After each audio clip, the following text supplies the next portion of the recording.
पशुपालक मित्रांनो नमस्कार। आज आपण श्री जयवंतराव ताकटे साहेबांच्या राहुरी तालुक्यातील खडांबे येथील गोठ्यावर आलेलो आहे। ताकटे साहेब महाराष्ट्रातले एक ब्रीडर पशुपालक म्हणून फेमस आहेत। अनेकांना माहिती आहे की त्यांच्या गोठ्याचा रेकॉर्ड कीपिंग हा महाराष्ट्रातल्या पशुपालकांसाठी एक शिकण्याचा आणि गायडन्सचा भाग राहिलेला आहे। आणि रेकॉर्ड कीपिंग, काटेकोर प्लॅनिंग, चाऱ्याचं असेल, फार्म मॅनेजमेंटचा असेल, देन त्याचबरोबर ब्रीडिंगमधलं त्यांचं कामकाज असेल आणि त्याच्यामुळे आज महाराष्ट्रातला कदाचित टॉपमोस्ट फार्मपैकी हा अगदी सिंपलचं असं स्ट्रक्चर असलेला त्यांचा फार्म की ज्याच्यामध्ये 25 ते 27 लिटरच्या पेक्षाही अधिकचं मिल्किंग ॲव्हरेज त्यांच्या गायींचं असतं। आणि त्यामुळंच ते महाराष्ट्रभर प्रत्येक युवा पशुपालकाला देखील किंवा प्रगतशील पशुपालकाला ताकटे साहेबांप्रमाणे आपला फार्म देखील असावा। महत्त्वाचं म्हणजे मी आवर्जून सांगेल की त्यांचं एक धोरण राहिलं आहे की इन्व्हेस्टमेंट जी करायची त्या गायींच्या न्यूट्रिशनवर करायची, त्यांच्या जेनेटिक्सवर करायची। फार्म इन्फ्रास्ट्रक्चर हे टप्प्याटप्प्याने हा त्यांचा कायम प्रिन्सिपल राहिला आहे। आणि आता आपण त्यांच्याकडून जाणून घेऊया। गेल्या जवळजवळ मला वाटतं सर कितवं तिसरं वर्ष आहे, आपण 3 वर्ष झालेत सर आपलं जिओ गौ समृद्धीचं जिओ कॅटल मॉनिटरिंग सिस्टीमचा वापर करतायत। आणि त्यांच्या गोठ्यावरचे जे कन्सेप्शन रेट आहेत ते अगदी माझ्यासारख्या पशुवैद्यकाला देखील अचंबित करणारे आहेत, गोठ्याचं ॲव्हरेज देखील अचंबित करणारे आहे। आणि ते केवळ त्यांच्या कष्टाने आणि त्याचबरोबर त्यांच्याकडं कृत्रिम रेतनाचं काम त्यांच्या फार्मवर बघणारे भालेराव जे आहेत की मला वाटतं महाराष्ट्रातला एक फेमस असा कृत्रिम रेतन तंत्रज्ञ आणि त्याबरोबर फेमस असे पशुपालक ही अशी जोडगोळी आहे आणि त्यांनी हे सगळं अचीव केलं आहे। तर ताकटे साहेब, तुम्ही प्रथमतः आम्हाला हे सांगा की जिओ कॅटल मॉनिटरिंग सिस्टम लावण्याचा विचार तुमच्या डोक्यात काय आला, त्याच्या मागचा तुमचा हेतू काय होता? सर्वात महत्त्वाचं म्हणजे आता मी जो 24 वर्षापासून दूध व्यवसाय करतो। गाय आजारी असणं, हिटवर असणं हे आम्हाला 100% कळतं, पण गाय कधी भरायची हेच कधी कळलं नाही। आपण आता गाय आपण पाहिलं का गाय माजूर आली, गाय माउंटिंग करते किंवा काहीतरी सोट वगैरे टाकला, गाय माजूर आली, मग आम्ही डॉक्टरांना फोन करायचो। मग डॉक्टर जर रुटीन ते जवळ असेल तर डॉक्टर लगेचच येऊन जातात किंवा कुठं व्हिजिट का असेल त्यांची इमर्जन्सी व्हिजिट करून येणार। आणि मग त्यावेळेस डॉक्टरला कळत नव्हतं, आम्हाला कळत नव्हतं का ही खरं भरायची योग्य वेळ आहे का नाही। नाही, डॉक्टरांचं तर झालं, ते व्हिजिट त्यांच्या रूटवर करत येणार, पण तुमच्यासारखे पशुपालक पण डॉक्टर मला आता 10व्याला जायचंय, दुपारून या, दुपारचं लग्न आहे, सकाळी लवकर या, म्हणजे गाय नेमकी भरवायची कधी हे महत्वाचा विषय किंवा ती वेळ ही बऱ्याच वेळा पशुपालक आपल्या सवडीवरती नियोजन करायचे किंवा करतात। आणि त्याचा परिणाम म्हणून भारतामध्ये कन्सेप्शन रेट हा 30-35% जाऊन अडकला। म्हणजे ते एकच कारण आहे इनफर्टिलिटीचं असं म्हणता येणार नाही, परंतु ते खूप महत्त्वाचं कारण आहे की आपलं टायमिंग यायचं जुळलं पाहिजे। आणि तुम्ही एकदम राईटली पॉईंट आउट केलं की भारतासारख्या किंवा महाराष्ट्रासारख्या राज्यामध्ये जिथे गोठ्यांची साईज ही 10 ते 40 बरोबर ना, त्याच्यापेक्षा फार मोठे गोठे आपल्याकडे नाहीत। आणि त्याच्यामुळं गाय माझ्यावर आली हे ओळखणं आपली प्रश्नच नाही। आपला प्रश्न आहे की तिचा माज नेमका रात्री कधी सुरू झाला, रात्री 2ला सुरू झाला, पहाटे 2ला झाला की रात्री 10ला झाला की पहाटे 6 वाजता झाला। आणि मग त्यानुसार तिचं जी काही गाय भरवायची आहे त्याची जी ब्रीडिंग विंडो आहे, त्याचा जो गोल्डन पिरियड आहे तो महत्त्वाचा आहे। सर, दुसरं महत्त्वाचं, तुमच्या फार्मचं रेकॉर्ड जेव्हा आपण बघतो त्यावेळेस अनेकदा आपल्या लक्षात येतं की ज्या गायी 2 किंवा 3 वेताच्या आहेत, 4 वेताच्या आहेत, गायीची पिकिल्ड जर बघितली तर 30 ते 32 लिटरपर्यंत, 35 लिटरपर्यंत, आणि लॅक्टेशन यील्ड 8,500-9,000 पर्यंत गेलेल्या गायी, परंतु 11व्या महिन्यात ते 12-13 महिन्याच्या आत त्यांचं काल्विंग होत आहे। मग तुम्ही त्याला तेवढ्या कॉन्फिडन्सने अगदी ABS WWS सॉर्टेड सिमेंट वापरताना मी पाहिलं आहे, तुमचं रेकॉर्ड खूप सुंदर आहे। आणि मग हे सगळं तुम्ही कशाने अचीव करू शकलात आणि नेमकं त्याच्यासाठी तुम्ही काय नियोजन केलं आहे? सर्वात महत्त्वाचं काय सर, आम्हाला हे जे कृत्रिम रेतन सिस्टीम आपण ज्यावेळेस बसवली, आपल्या तिने असं कळलं 6 तासाची पहिली ब्रीडिंग विंडो मिळाली तर तुम्ही 6 तासानंतर गाय भरू शकता।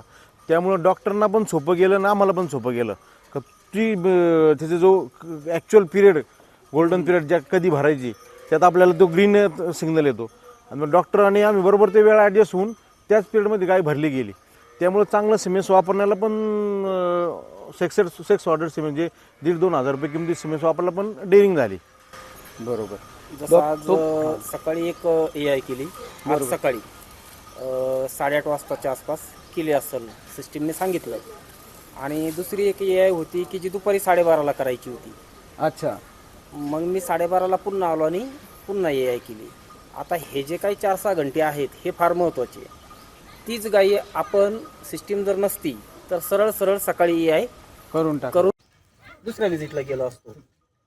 त्याच्यामुळं आता इथं दोन्हींचं पण कन्सप्शन वाढलंय. 90-95% ते आपल्याला कन्झ्युम हो, मला सर ही आणखीन मोठी गोष्ट आहे की तुम्ही असाल, अमोल माने आहेत किंवा अगदी आमचे किरण सोडमिसे आहेत, नंतर पानसरे जे आहेत, विजय पानसरे, म्हणजे अशी खूप नावं आहे लांब की तुम्ही लोक जे आकडे सांगतात ना की मला माझ्या या मागच्या 6 महिन्यातल्या मी 11 गाई भरल्या आणि त्यातल्या 8 गाभण निघाल्या, हे खरोखर म्हणजे ही आकडेवारी सांगताना सुद्धा विचार करावा लागतो. इतकी सुंदर आकडेवारी. मला वाटतं तुम्ही केवळ मॉनिटरिंग सिस्टमच नाही, तुमचं न्यूट्रिशनही त्यात महत्वाचं आहे. परंतु तुम्ही आता काहीतरी सांगत होतात सर. सर्वात महत्त्वाचं काय झालं, त्यात रेकॉर्ड भरल्यामुळे आपल्या असं लक्षात आलं. आता आम्ही आज आहे ना 41-27 गाय होती आणि आता आम्ही सगळा सिमेंट 40-27 भरलं होतं. अच्छा. म्हणजे कंटेनरमध्ये सगळं सिमेंट 40 होतं. मग त्यावेळेस ते पाहिलं, अरे लगेच लक्षात आलं. डॉक्टरला सांगून ठेवलं ही भरायचं नाही, आपल्याला दुसरं सिमेंट घेऊन या. डॉक्टरने राहुल जाऊन दुसरं सिमेंट आणून. म्हणजे ब्रीडिंग मॅनेजमेंट आणि इनब्रीडिंग करायचं नाही किंवा मला पुढचं जनरेशन कुठलं हवंय, माझी रिक्वायरमेंट फॅट वाढवायची आहे की SNF वाढवायची, अगदी तुम्ही त्याचाही विचार करताय थोडक्यात. आणि हे का करू शकताय तर तुमच्या ॲपमध्ये लॉग्समध्ये जी माहिती आहे त्यासाठी तुम्हाला वही उचकायची नाही, कुठलीही गोष्ट बघायची नाही. आणि तुम्ही मागच्या वेळेस मला सांगितलं होतं की 11 महिन्याचं नियोजन असं होतंय की गाय माझ्यावर आली त्याचा अलर्ट येतो, गाय तुम्ही भरवली तुम्ही लगेच त्याची एंट्री, मला वाटतं किती वेळ जातो तुमची एंट्री करायला? 1.5 मिनिट जातो. आणि ती एंट्री केली की 60व्या दिवशी तुम्हाला परत अलर्ट येतो पिढीचा. ती पिढी केली की गाय 6-6.5 महिन्याची गाभण झाली असताना तुम्हाला पुन्हा गाय आठवण्याचा अलर्ट येतोय. बरं, त्यानंतर शेवटच्या 10 दिवसात गायीचा परत रेडी फॉर काल्विंगचा अलर्ट येतो. ट्रान्झिशन पिरियड तुम्ही मॅनेज करताय, 2 महिन्याची तुम्ही विश्रांती देताय. आणि त्याच्या पुढची गोष्ट परत काल्विंगची एंट्री केली की तुम्हाला 60च दिवसात रेडी फॉर ब्रीडिंगचा अलर्ट येतो. म्हणजे रेडी फॉर ब्रीडिंगचा अलर्ट आल्यावर तुम्ही, मला वाटतं फार झालं तर ओव्हरी मसाज, आणि जर गाय माझ्यावर आली नसेल तर, आणि त्यानंतर परत गाय माझ्यावर आली की मला वाटतं 75 ते 90 दिवसात तुम्ही गाय भरून मोकळे होऊन जात आहे. आणि त्यामुळं खरं तर हे सगळं गणित 11 महिन्यात 12 महिन्यात तुम्हाला जे काल्विंग मिळतंय ते शक्य झालंय. त्याचा फार्म ॲव्हरेजला काय फायदा झाला बरं? फार्म ॲव्हरेज जास्त फायदा झाला सर. आपण 1.5-2 महिन्यात भरली गेली ना, ती ड्राय करताना 22, 23, 24 पर्यंत आपण ट्राय केला. 23,400, 22,400, म्हणजे नॉर्मली आपण 20 लिटरच्या प्लसच गाय ट्राय केलं. होय, तुमचं रेकॉर्ड पाहिल्यावर तेही दिसतं की 20-20 लिटरला 22 लिटरला गाय ड्राईंगला घेत आहे. मला वाटतं हे ड्रीम आहे, प्रत्येक भारतातल्या प्रत्येक शेतकऱ्याचं ड्रीम आहे. जेव्हा तुमची गाय डिलेव्हरी नंतर 60 ते 90 दिवसात AI करून खात्रीशीरपणे प्रेग्नंट राहते. ऑफकोर्स हे मला वाटतं ह्या जोडगोळीचं यश आहे की यांच्याकडं मॅनेजमेंटचे स्किल आहेत, चाऱ्याचं नियोजन आहे, न्यूट्रिशनचं नियोजन आहे. इकडं AI मधले मास्टर आहेत की त्यांची गाडी देखील मी तुम्हाला दाखवणार आहे की ते नेमकं काय आणि कसं नियोजन करतात. आणि त्यामुळं हे सगळं सूत्र बसतंय, फार्म ॲव्हरेज वाढतोय. मला वाटतं ह्याच्यापेक्षा दुसरा आणखीन काही बेस्ट परफॉर्मन्स असू शकत नाही. आजारपणाच्या बाबतीतले तुमचे काय अनुभव आहेत हेल्थ अलर्टच्या बाबतीत? आता नवीन ज्या सॉफ्टवेअर अपडेट झाले ना, खूप छान रिझल्ट झाले. आणि 100% ती काय काहीतरी थोडंसं टेम्परेचर तरी असेल, व्हायरल इन्फेक्शन असेल किंवा पोटदुखीचा त्रास असेल, पण ते दाखवते 100% दाखवते. आपण ती काय डॉक्टर चेक केली कधी असते झालेली. तुम्ही एकदम राईटली सांगितलं. आमच्या काही इस्रायलमधल्या ट्रायल फार्ममध्ये देखील आम्ही काही स्टँडर्ड म्हणजे आमची सिस्टम कुठल्याही स्टँडर्डमध्ये आता मागे राहिलेली नाही आहे. ही खरं तर प्राऊड मुवमेंट आहे की भारतामध्ये मेक इन इंडिया अंतर्गत भारतात बनलेली ही सिस्टम आहे. आणि त्यामुळेच अक्षरशः टक्केवारीच्या भाषेत बोलायचं झालं तर 500% स्वस्त आहे सेन्सर, आणि गेटवे 1700% स्वस्त झालाय. ही एवढा मोठा ब्रेक थ्रू स्वतःचं 5G नेटवर्क, क्लाउड याच्यामुळे शक्य झालंय. आणि कम्पॅरिझन केलं तर अनेक वेळा तुम्ही सांगितलं तसंच की आम्ही इतर बाजारातल्या दुसऱ्या सिस्टमपेक्षा अर्ली अलर्ट देतोय आणि त्याचबरोबर फाल्स पॉझिटिव्ह म्हणजे की ज्याला आपण म्हणू शकतो की गाय आजारी नाही परंतु अलर्ट आला ही टक्केवारी देखील फार कमी आहे. आणि हे सगळं खरं तर आपल्यासारख्या अनेक शेतकऱ्यांनी जे वारंवार फीडबॅक दिले सुरुवातीच्या कालखंडामध्ये आणि त्याच्यातनं हे सगळं सक्सेस अचीव करता आलं. मला वाटतं इकॉनॉमिक्सच्या बाबतीत देखील मी मुद्दाम आपल्या सगळ्या शेतकऱ्यांना सांगेल की तुम्ही विचार करा ज्या गोठ्यावर सरासरी 60 ते 65% कन्सेप्शन रेट गेले तिथं बदल काय होतो जेव्हा 30 ते 35% याचा अर्थ एका गाईला पहिला मात जेव्हा येईल कालविंग नंतरचा त्यानंतर गाभण राहण्यासाठी 3 वेळा याय करणं म्हणजे 63 दिवस लागत आहेत. तोच कन्सेप्शन रेट जेव्हा तुम्ही सांगता 60-65% सरासरी आणि तुमच्या फर्स्ट कालविंग हिपरचा तर मला वाटतं 90% कन्सेप्शन रेट आहे जो मला वाटतं विश्वास ठेवण्यापूर्वी माणसाने एकदा भेट द्यावी आणि बघावं असं हे सगळं आहे. तर 65% झाला याचा अर्थ 1.25 याय लागतात. 1.25 याय म्हणजे तुम्हाला फक्त 35 दिवस म्हणजे तुम्ही जवळजवळ 25 दिवस ते 27 दिवस वाचवता. आणि ज्यावेळेस आपल्याला 27 ते 30-35 लिटर दूध घ्यायचंय त्या गाईवर दिवसभराचा नुसता न्यूट्रिशन आणि बाकीचा खर्च 350 रुपयाच्या खाली तसूभरही नाही. विचार करा 7,500 रुपयाची सेव्हिंग आपली कन्सेप्शन साठी वाचली. आणि मुळात जर माझी गाय 25 दिवस अगोदर प्रेग्नंट राहते याचा अर्थ त्या फायनान्शियल इयरला ती 25 दिवस अगोदर डिलिव्हर होणार आहे म्हणजे त्या फायनान्शियल इयरला 25 दिवसाचं अधिक दूध मिळालं. आता सरांच्या 25 लिटरच्या ॲव्हरेजने जर धरलं तर 650 लिटर दूध आपल्याला त्या आर्थिक वर्षात एका गायीपासून मिळाले. आपण अगदी 30 रुपयाचा जरी रेट धरला तरी 20,000 रुपयाचं किंवा त्यापेक्षा जास्त रकमेचं दूध ॲडिशनल मिळालं केवळ प्रिसिजन ब्रीडिंग मॅनेजमेंटमुळे. नेकबेल वापरणं ही AI/ML टेक्नॉलॉजी भारतातल्या पशुपालकांना त्यांना परवडेल ह्या दरामध्ये आम्ही घेऊन आलोय. आणि त्याने जर दूध उत्पादन तुमचं ऑप्टिमाइज झालं ते तुम्हाला तिथून जर तुम्हाला जवळजवळ 18,000 मिळाले 7,500-8,000 रुपये तुमचे मॅनेजमेंटचे वाचले म्हणजे 25,000 ते 27,000 इथेच झाले. आजारपणाच्या बाबतीत तुम्ही जे सांगितलं अर्ली अलर्ट आम्ही पूर्ण प्रयत्न करतो की फॉल्स पॉझिटिव्ह पण कमी आले पाहिजेत परंतु हेल्थचा अलर्ट वेळेत गेला पाहिजे. अक्षरशः 3 विंडो म्हणजे 6 तास ते 12 तासामध्ये depending upon severity of illness alert येतो. मी स्वतः 20 वर्षाच्या प्रॅक्टिसमध्ये पाहिलं चांगले फार्म तुम्हाला अनुभव असेल की गोठ्यावर गेलं थायलेरियाची केस असते आपण बघितलं तिचं रक्त पातळ झालंय किंवा तिला जॉन्डिस झालाय का वेळ झाली रक्त पातळ होणं जॉन्डिस होणं हा किमान 7 ते 8 दिवसाचा कालावधी लागतो. म्हणजे निसर्गाने यांना एवढी ताकद दिली सहन करण्याची की आपल्या लक्षात येत नाही. दुसरं चारा टाकल्यावरती जी कणकणली आहे ती थोडी हळू खाते तिच्या दोन्ही बाजूच्या गाई तिचा चारा फटाफट उरकून घेतात. चारा शिल्लक राहिला नाही तर आपल्या लक्षात येत नाही. आणि प्रत्येक जणाला तर ताकते साहेबा एवढा वेळच नाही की दूध रोज मोजेल तेवढं मॅनेजमेंट कोणीच करू शकत नाही. त्यामुळे 10-15% दुधातला फरक कुणाच्याही लक्षात येत नाही. आणि मग ज्यावेळेस 30% दूध कमी होतं 25 लिटरची गाय ज्यावेळेस 18 लिटर 20 लिटरवर येते तेव्हा आजार लक्षात येतो किंवा ती चाऱ्याला मागे सरकते. आणि मग त्यावेळेस उपचार 4-5 दिवस करायला लागतात आणि अल्टिमेटली ह्या सगळ्यातनं आपल्याला ती गाय 4 दिवसाच्या उपचारानंतर कुठंतरी 20-22 लिटरवर गेली. आपण समाधानी होतो गाय वाचली आणि गाय दुधावर आली. परंतु याच्यामध्ये जो काही 3-4 लिटरचं नुकसान झालंय हे 1 दिवसाचं नसतं लॅक्टेशन मधल्या राहिलेल्या 250 दिवसाचं असतं. म्हणजे 1250 लिटर दूध एक आजार घेऊन जातो. माझा पशुपालक ज्यावेळेस या गोष्टींचा आजारपणावर होणारा खर्च नुकसान याचा विचार करतो आपण मेडिकलचं बिल किती झालं डॉक्टरांची फी किती झाली इतकाच विचार हिशोब करतो. आपण तेवढे व्यावसायिक नाही. तर तो विचार जर आपण अशा पद्धतीने केला तर एवढं मोठं नुकसान एक आजार आपलं करून जातो. आणि 2 वर्षातनं मला वाटतं साहेब एक गाय तर आजारी पडत असेल म्हणजे एक गाय 2 वर्षातनं एकदा तर आजारी पडेल.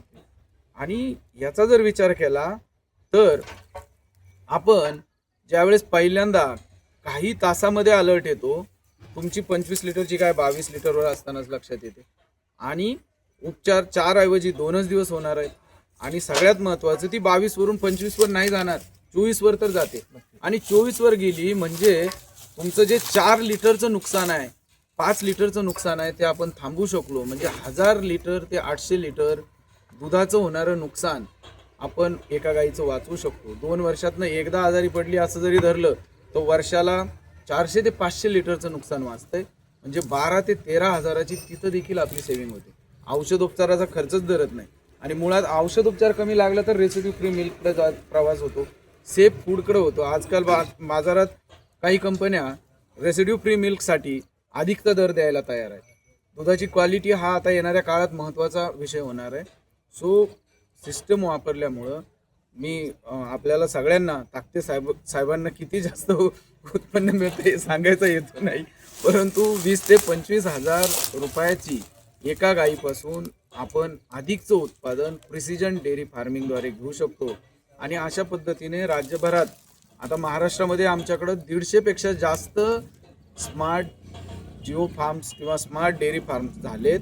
खरं तर आमचं नशीब आहे की अशा लोकांसोबत आम्हाला काम करायला मिळतंय आणि आमच्या सगळ्या व्ह्युअर्सला याबद्दल माहिती देता येते. सो ताकते साहेब पुन्हा एकदा धन्यवाद.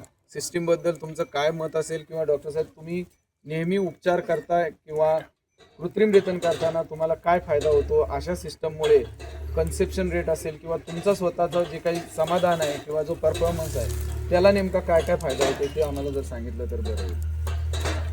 ओव्हरऑल एवढा एक गोठा जर सोडला, हां ताकते साहेबांचा जर हा एक गोठा सोडला तर बाकीच्या ठिकाणी जो काही कन्सेप्शन रेट मिळतो तो पण मी सांगितल्याप्रमाणे वेळेनुसार मी अगोदर विचारतो एक्सप्रेसमध्ये कधी आली, बरोबर, आणि त्या हिशोबाने मग तिला जर आपण AI केलं तर 65-67% पर्यंत मी पोहोचलो. इथे मात्र तसं नाही आहे, इथे 90+ आहे. इथला जो कन्सेप्शन रेशो आहे तो 90+ आहे. त्याच्यामध्ये सिस्टीम जे काही अलर्ट देते त्यानुसार मालक मला फोन करतात या टायमिंगला आपल्याला काय AI करायची आहे. बरोबर. मग मी इकडचे कॉल करताना तसा विचार करतो की 2 कॉल बरोबर यांचा पण कॉल मी करून घेऊ शकतो. इतर ठिकाणी तुम्ही मगाशी जो पॉईंट सांगितला की मला बाहेर जायचं आहे, लवकर या, गाय भरून या. कधी कधी मी त्यांना म्हणतो की बाबा टायमिंग चुकतोय, याला अजून 4 वाजता इव्हिनिंगला AI करू. पण बऱ्याच वेळा फार्मर ऐकत नाही. ते म्हणतात नाही बाबा ती गाय माझं निघून जाईल, मागच्या वेळेस ती लवकरच आली होती, लवकरच निघून गेली, त्याच्यामुळे सुद्धा कन्स्ट्रक्शनला फरक पडतो. आणि AI करताना जे काही छोटे छोटे पॉईंट्स आहेत म्हणजे जे काही फॉलो करतो ते जर समजा आपण दाखवू शकलो तर माझ्यासारखे जे AI टेक्निशियन आहेत इतर त्यांना सुद्धा त्यांच्या चुका लक्षात येऊ शकतात. फॉर एक्झाम्पल गन लोड करणे. गन लोड करताना 2 पद्धती आहेत.